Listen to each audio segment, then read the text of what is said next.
Please look at your neighbor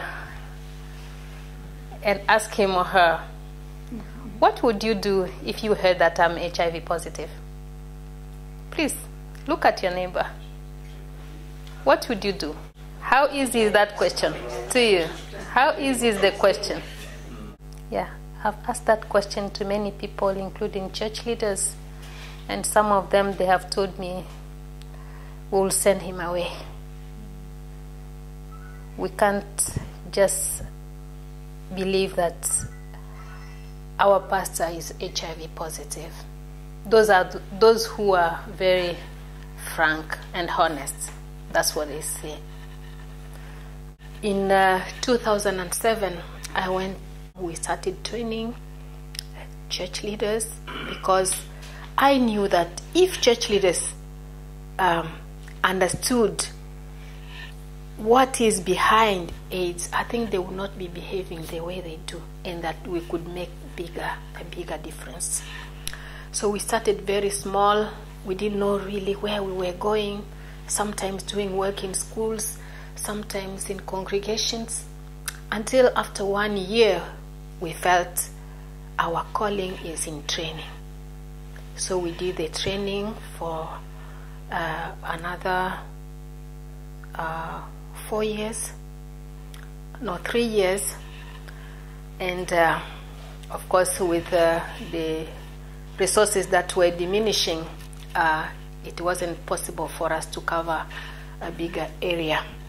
But already during that time we had trained about 240 church leaders. We had seen the work that they were doing in their congregations, how they were welcoming people in their congregations and visiting people, and we were encouraged by it.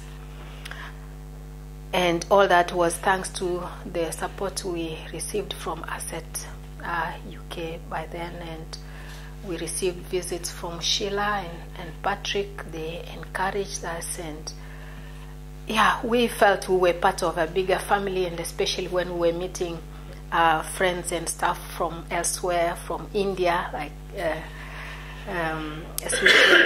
Suji and Lavanya and others, and in Kampala, in Uganda, especially Paul, who supported us, especially also in training church leaders.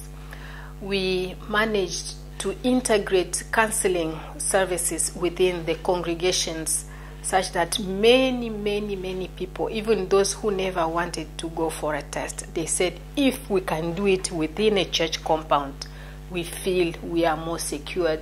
We feel there will be more pastors who can give us support whenever we need it. And this is something, an innovation in our country, that many people are feeling they can replicate elsewhere.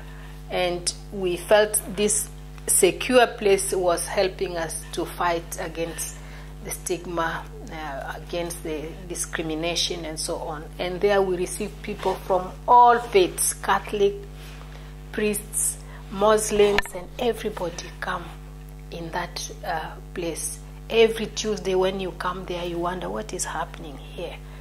All that thanks to the support of one person from here. When they saw that we had a need for counseling support, they sent us some money that helped us to start that counseling center.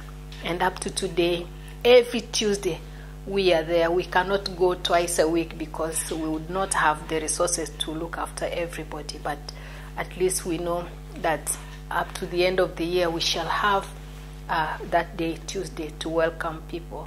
So we are connected to this work. You and us, you may not know that all this is happening, but your commitment is helping us to do that work.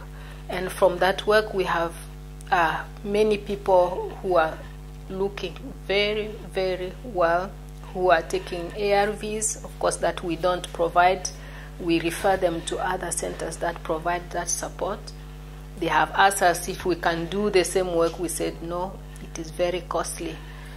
If you can get the medication from other people, that would be good. The bad news for us is that the support that the government was receiving was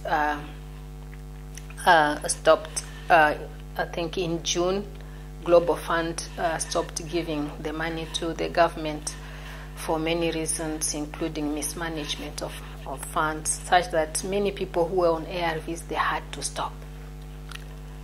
So many are dying. We don't know how many, and we don't know when that fund will be renewed again. So we need your prayers for that. So our work has developed and attracted many other people, not only you.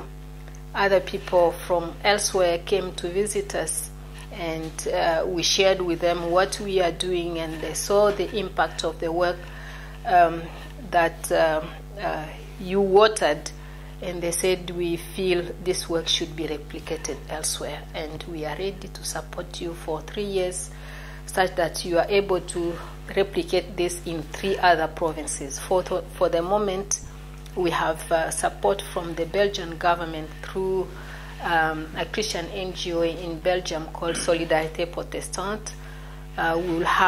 We'll organize training for church leaders in South Kivu and in Kisangani area for the next 3 years, and 1 other church group in Kinshasa. In total, we will train about 600 church leaders, those decision makers, but we shall also train teachers, school chaplains, and congregation pastors, because we feel these people, once they are trained, they can also help to do the education work that ACET alone cannot do.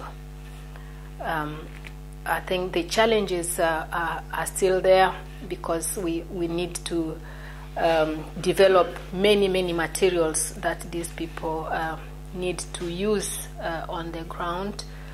But again, we count a lot on your support, on your prayers, that we may have sufficient strength to continue, and wisdom also to support leaders. It's not easy to work with church leaders, those who make decisions, those who know theology, but I think the Lord has given us this ministry.